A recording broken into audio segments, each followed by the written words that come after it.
you ever wondered what would happen if you had a loved one who passed away and there was a mortgage on their property? Today we're going to talk about how to handle that if that were to ever happen to you. Hi everybody, this is Danthika Borst with the Art of Real Estate Perfected at Keller Williams Realty. So today we're going to have the uncomfortable conversation of what to do if you have a loved one who passes away and there's a mortgage on their property. How should we handle it? What are the steps you should take? And really, how do we navigate that journey that you're going to have to take? It will involve a little bit of time, but I think if you know what to do, this will be an easy thing for you to follow through during a time of grief. Okay, so the first thing we need to find out and see if there is a co-borrower on that property.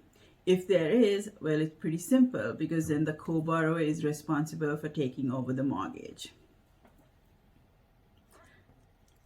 All right, now, if we have a situation where there is no co-borrower, then it starts getting to be a little more complicated. So now we have to see if there is a will.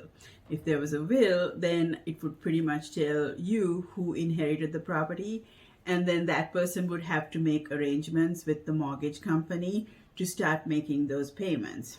Now, things start getting a little tricky if there is no will, and then the property goes into something called probate, which is where the entire estate of the person will go to the courts, and the courts will decide how to divide up the properties and resources that the loved one had among their heirs. Okay, so while the estate is in probate, and this is going to take some time, 3 months is optimistic, 1 year is probably realistic. One of the things that you really want to do is to make sure that you pay that mortgage. For the most part, as long as that mortgage is paid, the mortgage company is not going to worry too much about what to do. But you also need to make sure that you reach out to them and let them know.